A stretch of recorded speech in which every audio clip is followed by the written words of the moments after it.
All right, good morning once again. Hey, we are super stoked about the series, at least I am. When I write this stuff a little bit in advance, I kind of chomp at the bit. It's like, is it this week? Is it this week? Right? I'm like a little kid going on vacation. And so I'm stoked about this series because I think it's going to be life-changing, not only for us, but I think it's going to be a changer for an organization. We'll talk about that in the weeks to come. So inside your program is an outline. Go ahead and pull it out. And today we're going to start the new series on Be Rich. Now listen, some of you are completely discouraged because you're like, be rich? I don't feel rich, right? And that's how you feel. You're like, Pastor, you need to do one on how to be rich, right? And, you know, we need to get rich, right? And so we're going to talk about that over the next few weeks. But this isn't really about be rich. It isn't about getting rich in your life. Now, we're going to expose a scripture for you over the next several weeks. Paul writes 2/3 of the New Testament. And so Paul has an understudy, a guy by the name of Timothy.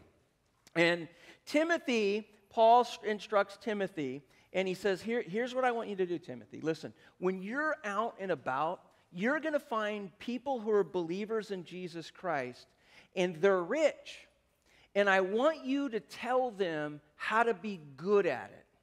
Because I want them to be good at being rich. And again, I mean, I already know the pushback. I already have all the little things filled out. I know how you think. You fold your arms. You're like, well, Dan, we're not rich. We want to know how to get rich. And so, but we got to, first of all, we got to learn if we ever do get rich, we need to be good at it, right? Because we don't want to get rich and then be bad at it, because then it would look kind of funny, it look kind of different. And so we want to talk about being rich and being good at it. And here's what I know. You ready with it?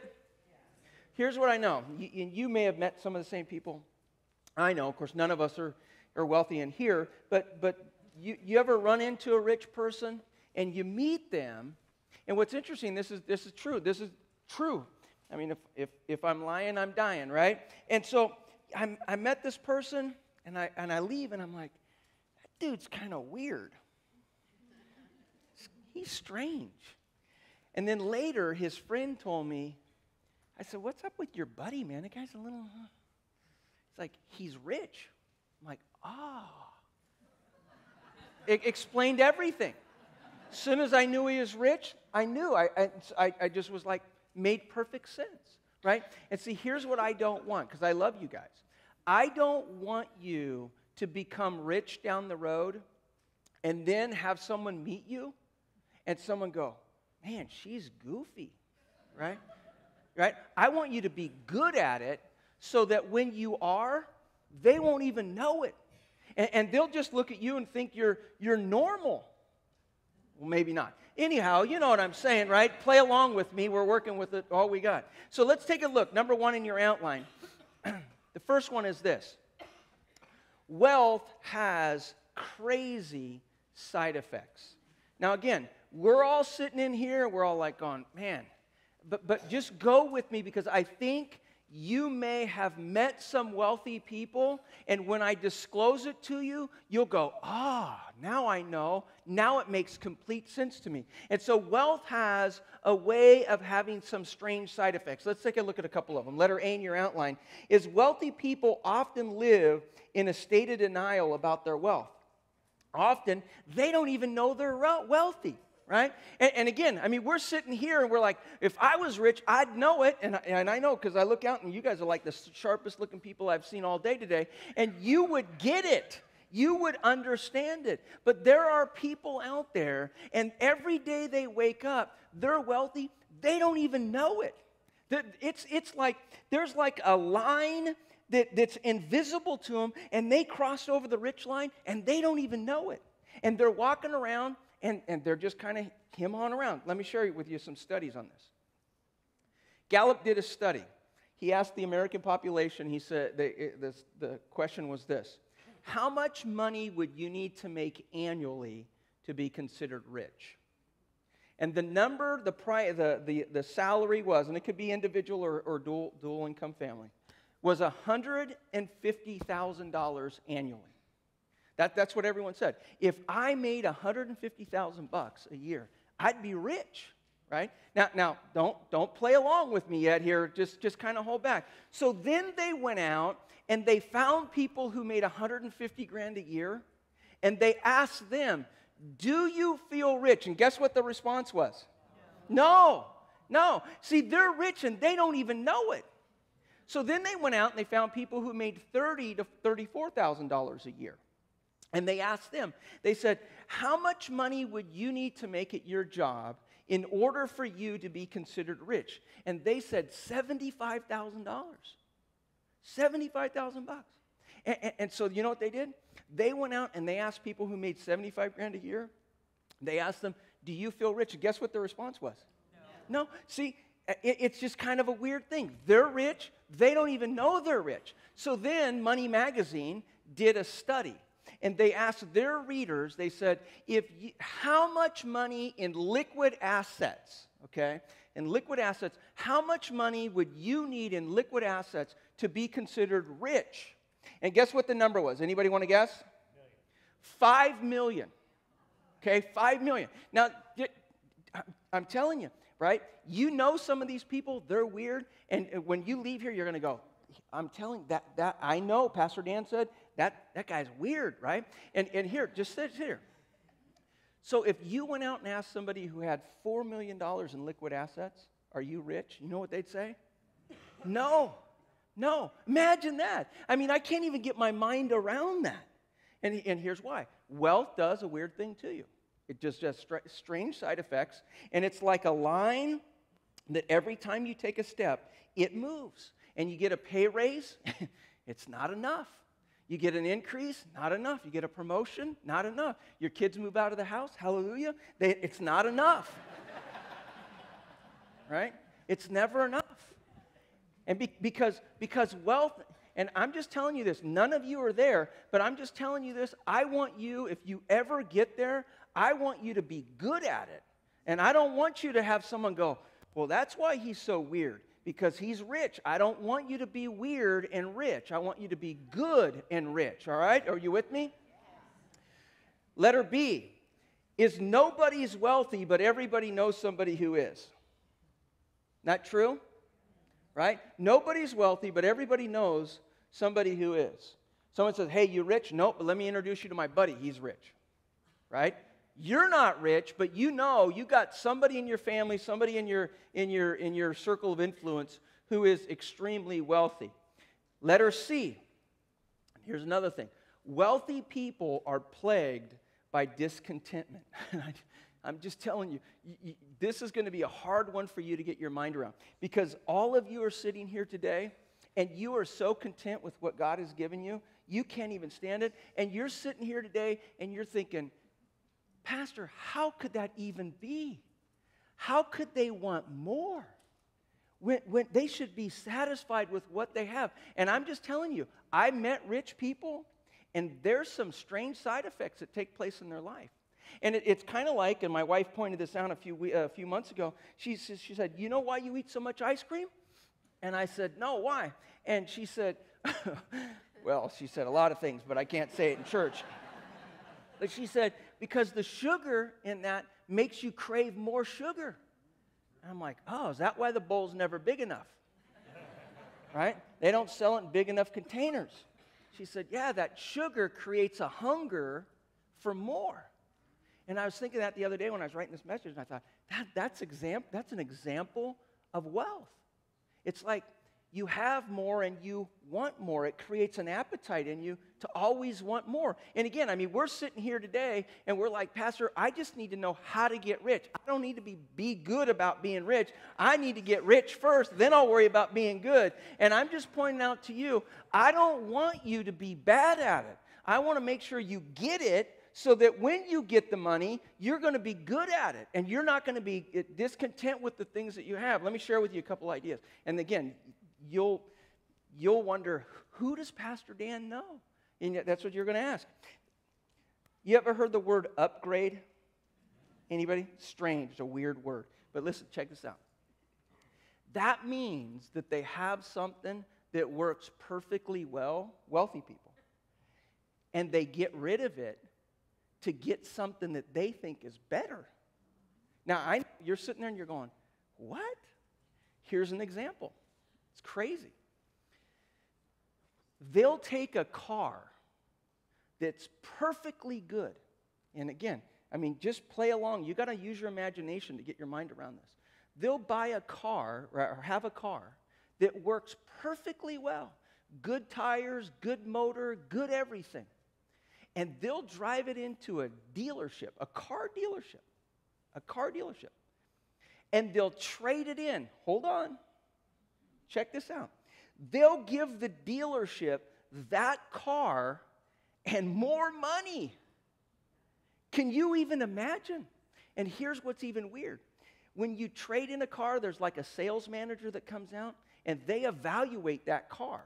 And they figure out how much that trade-in value is worth, right?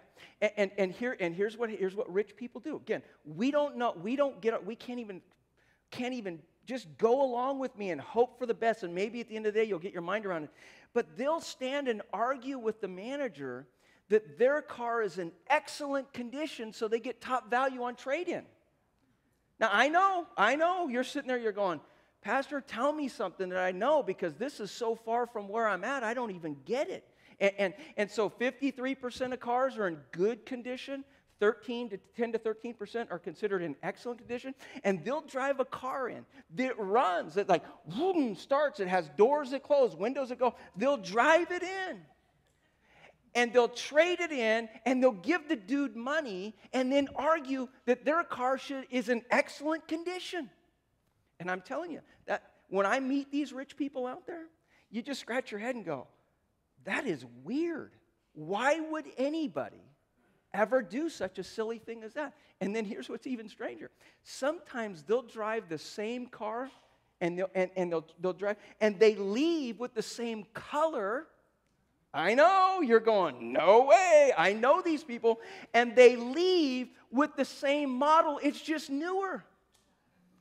Unbelievable, right? I'm telling you, if you get rich, I don't ever want to hear, and I know some of the dealerships around here, I don't ever want to hear somebody from Laurel Ridge went there and did that, because I don't want them calling me up going, Pastor, does that person go to your church? I don't ever want you to do it. You just tell them you go to another church, all right? Because blame it on them. Don't blame it on me. Because I want you to be good at it.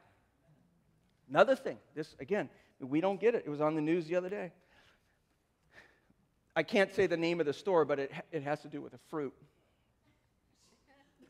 People stand in line. Wealthy people stand in line for hours, sometimes all night long. And here, they're on their phone calling their friends, saying, I'm in line at Apple Peaches Pumpkin Pie store, right? And I'm going to trade in my phone that works perfectly well. I'm going to trade it in. I'm going to get a new 7, right? It's waterproof, right? I'm going to trade it. No, my phone works. Yeah, no, I'll send a selfie. See it, right? It works. I know, but I just got so much money, I'm going to give you a new one, right? And this is weird. Sometimes those people, and again, you don't know them, but sometimes those people, they break their phone and they're happy because they get another one. And so the other day I'm watching the news and they're like, it's waterproof. And I'm scratching my head and I'm going, here's why. I'm telling you, you're going to leave here enlightened. It's because wealthy people have to do business while they're doing business. It's the only thing I can think of. Because, I got a pool, and I never said, honey, I'm going to go swimming. Give me my cell phone. Right? Have you ever done that? You've never done that. Right? In fact, the first thing I say, I'm going swimming, take my cell phone. Right? So the only thing I could come up with, and this is what I'm saying, they're weird. And I don't want you to be weird. That they got to do business while doing business, because that's the only way I can think of something getting wet. I don't know. Help me out here. It just doesn't work. It's so strange. Here's more. They have walk-in closets. Now, I know. Some of those walk-in closets, you could fit a family of 12 in there. I mean, and I'm not talking bunk beds. I'm talking end to end. You know what I'm saying? And they got racks and shelves. And then they got like shelves above the racks that are sloped, right? And a friend of mine who's rich took a picture of his closet. And I'm like, what? Why do you have something sloped like that? And he said, they're for shoes. I'm like, shoes? He said, yeah, they're for shoes. And I'm like, well, it's like 8 foot, 8 foot, 8 foot, 8 foot. How many shoes you need? And so he sent me a thing. It was an article. That there was a lady, she is rich. Now, you're not going to believe this. She had 10 pair of shoes. 10. And I'm how many do you wear? One at a time, right? I've never seen an octopus with a spare set of shoes, right? I've been around for a long time. And I'm thinking, how in the world would you possibly wear 10 shoes? But here's the thing. When you're wealthy, it does weird stuff, and you're never happy with it. And I need another pair. And then here's another thing, right? You're not going to get this at all. Those ladies with the shoes, they go to hardware stores. Their husbands do, maybe. You wish they would. They go to hardware stores, and they buy something on sale, and they come home and they tell their spouse this: I saved money. You spent money. No, I saved money. Like, you got 30% off. You saved 30%. Oh, that's good, right? And again, I'm just telling you, none of us understand this because none of us are rich. You want me to do a series on how to get rich, but to be rich, you're like, but here's the thing. I don't want you, if God ever blesses you and you ever become rich, I never want you to be in that place. I never want someone to look at you and go, they traded a perfectly good car in for something with the same model. They got snookered, right? I don't want that to happen. I don't want that to happen. And if so, peel the sticker of Laurel Ridge on the back, peel it off, and put another church on there, right? And I mean, just if God ever blesses you to be rich, just don't be weird about it.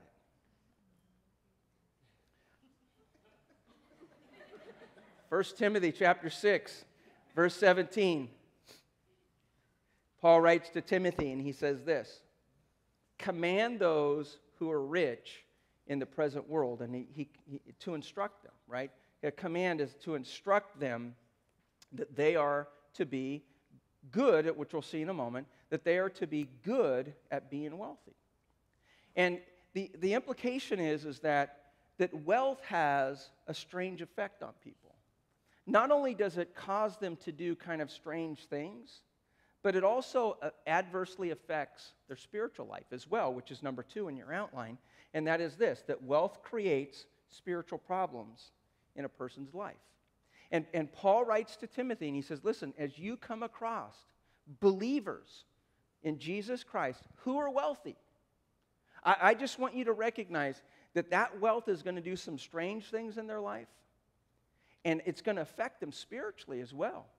And you just need to make sure that when you come across those people, that you instruct them on how to be good at being rich.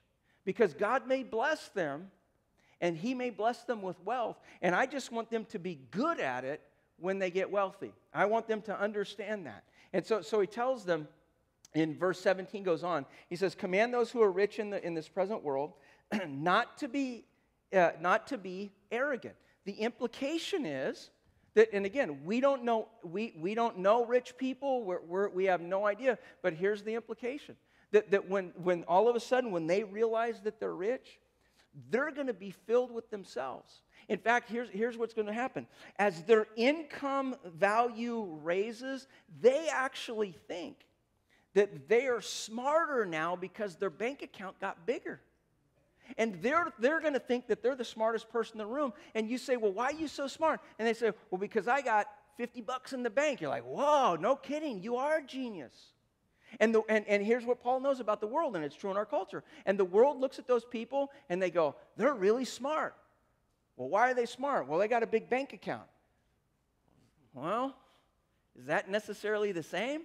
And he just says, listen, the potential is, the temptation is that they're going to become arrogant in themselves and their pride and so forth. And he goes on and he says, tells them, he says, nor put their hope in wealth. Well, why would you want to put your hope in wealth? And we'll get into that in a moment. And he goes on, he says, which is so uncertain, right? The more you grab, the more you want. It's like that sugar in the ice cream, right? It creates an appetite. You want more, you want more, you want more, you want more, you want more. And you think that if you just get more, that everything's going to be fine, that all's going to be good, that you're going to live a bulletproof life because you have more stuff. And Paul writes to Timothy and he says, listen, when you come across believers, all right, when you come across believers, you just need to let them know, hey, don't fill yourself up with yourself, okay? And don't put all your hope in the stuff that you have because it is completely uncertain and things can happen. Look what the proverb writer in Proverbs 18 verse 11 says.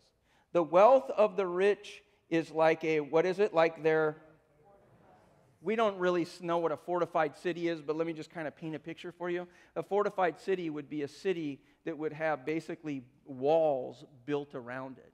And there would be probably one way in and one way out. And that wall would have guards at the door, at the gate, that the enemies, for whatever reason, couldn't get in. And the walls would be built in such a manner that the enemies couldn't get over it. Right? And the proverb writer says this. He says, the wealth of the rich, right? They think it's like a fortified city. In fact, he goes on and he says, what's the word? They imagine that it's unscalable, right? That they think that if they just stack it up high enough, that they'll look at their life and they'll say, you know what? I think we're on easy street. Honey, the 401k, the house, the car, the whatever it is. I mean, I think we're in our golden years, man. It is easy going on. We have fortified ourselves. Why you fortify yourself? Well, because I've set aside X amount of dollars and X amount of this and X amount of that, and I'm fortified. And the proverb writer says, they imagine that. They imagine that. See, here's what I know. There are times in your life where you sit and you think, if I could just get fill in the blank, I would be secure. If I just had, I'd be good. Right? And here's what I know about you and I know about myself. What I have, when I think I get there, it's never enough. You want to know why? Because I play the what if game. And I say, if I got $50 in the bank, I am cruising on easy street. I get $50 in the bank, and then I say, well, what if?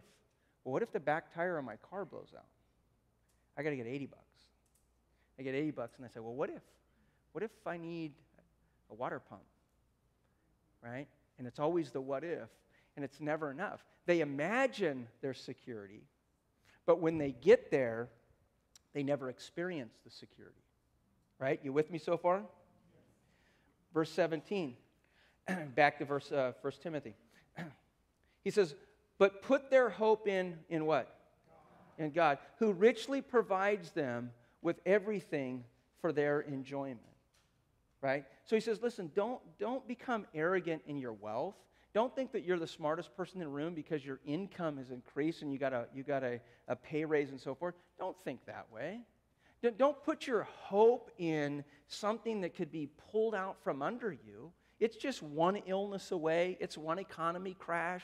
It's one business going bankrupt. I mean, that's where we're at. Well, why are you going to put all your trust in that when you could put it in, and get your mind around this, that you could put it into the person who provides it for you? See, here's what I know. At the end of life, you know who the family and the person puts their hope in? Christ. So here's what Paul tells Timothy. Why would believers put their hope in their stuff in the middle of their life? Because when they get to the end of their life, they're going to put it in Christ and what he's done for them. So why don't you just put it in Christ in the middle of your life? Why wait to the end? Why put your hope in something that is shakeable and that is constantly moving and isn't able to grab a hold of? You following me? Following me? So Jesus says it this way. In Matthew chapter 6, verse 21, and again, we've all heard this if we've been in church long enough, we realize that Jesus talked more about money than he did heaven and hell. He came to earth to die on a cross so that we would go to heaven through him, through a personal relationship, and free us from hell. And yet in his teachings, he talked more about money. And you kind of go, that doesn't make sense. I mean, it's almost like he missed the purpose. But here's what he knew. At nighttime, every one of our hearts has tentacles that come out. And when we're sleeping, it sneaks out of our chest cavity and it wraps around the things that we treasure. And it becomes the competition for the heart of Christ. And all of us have that. Every single one of us. And Jesus says it this way in Matthew chapter 6, verse 21. For where your treasure is, there your heart will be also. Right? That in the middle of the night, those tentacles sneak out. And it grabs a hold of the stuff that you hold near and dear. And it becomes your lowercase g God in your life. And Jesus goes on in verse 24 and he says, no one can serve two masters. Either he'll hate one and love the other, or he'll be devoted to one and despise the other. You, what's the word? Right? Not maybe, not, you cannot serve both God and money. Wealth becomes a substitute for God. And this is why when you bump into rich people, they're weird. Because their heart is on the substitutes that the world offers, and it's not Christ. And that's why they can have, and they can have, and they can have, and they can get, and they can get, and they can get. And in some cases, I know this is goofy, they actually have 3- and 4-car garages. They got to go rent a storage unit to put all their stuff that they have, because the appetite for more never stops. And I know, you sit there and you kind of go, I'm just content with what I got. I know you are, because you're not rich yet. And when you get rich, that's the temptation. And Paul just says to tell Timothy, hey, if you come across these people, just let them know. You don't need a storage shed for all the stuff you have. You don't need a storage shed. You need to just put your hope in the person who gives you the resources to get those stuff. You with me? You with me? Yes. Proverbs 30, verse 8. Keep falsehoods and lies far from me. Give me neither, what's the word? Poverty nor, but give me only my. Why would you pray a prayer like that? Otherwise, I may have too much, not too little, too much. Because the person who has too little recognizes that their hope isn't in their stuff because they don't got anything. Right? Their heart, the person who's rich, their heart migrates from the one who gives it to their stuff. And so the prayer isn't for those who have little. The prayer is, Lord, don't give me too much.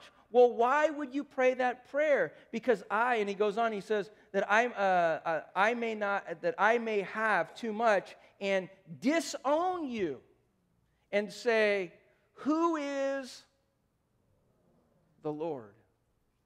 Who's my provider? Right? And again, I mean, this is why. When I bump into rich people, and you bump into rich people, you're going to go home and you're going to go, I'm telling you, it makes total sense. Now I know why that family down the street from us is so strange, because they're rich.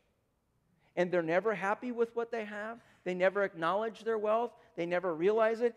And their heart is going into another direction, and they want more, and they want more, and they want more, and they want more, and they're never content. And they sit back and they go, we're safe. And then all of a sudden the economy changes, and they're not safe. And they built up a facade, they built up a wall, and it ends up not working. Verse 17. But to put their hope in God, who richly provides us with everything that we need for. See, there's nothing wrong with you buying an iPhone. If you need to do business while you're doing business and you're afraid you're going to get it wet, that's fine. If you want a 2017, that's fine. If you want, hold on, 11 pairs of shoes, that's all right. That's all right. If you want a walk-in closet that's big and you could have a family of 24 living in there, that's fine. But here's the deal. Don't put your trust in it. Put your trust in the one who provided you with the ability to get it. And that's the principle in which he tells us that we need to be careful. Because if we're not careful, then what will happen is we will have a migration of trust. And there'll be a shift that will of trust, and it will become in our stuff and not in the one who provides for us. In your outline, we're going to write the word I in there, and we're going to read it together. I'm going to read it once, and we're going to read it together. I will not place my hope in riches, but in him who richly provides, right? So let's read this together. You ready? And we're going to emphasize the word I, okay? Ready? I.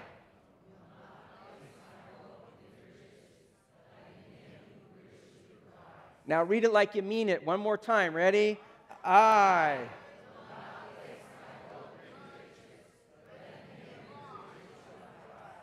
Because Paul would say this, why would you be so foolish? Why would you put it all in there and know at the end of the day that it's not going to work?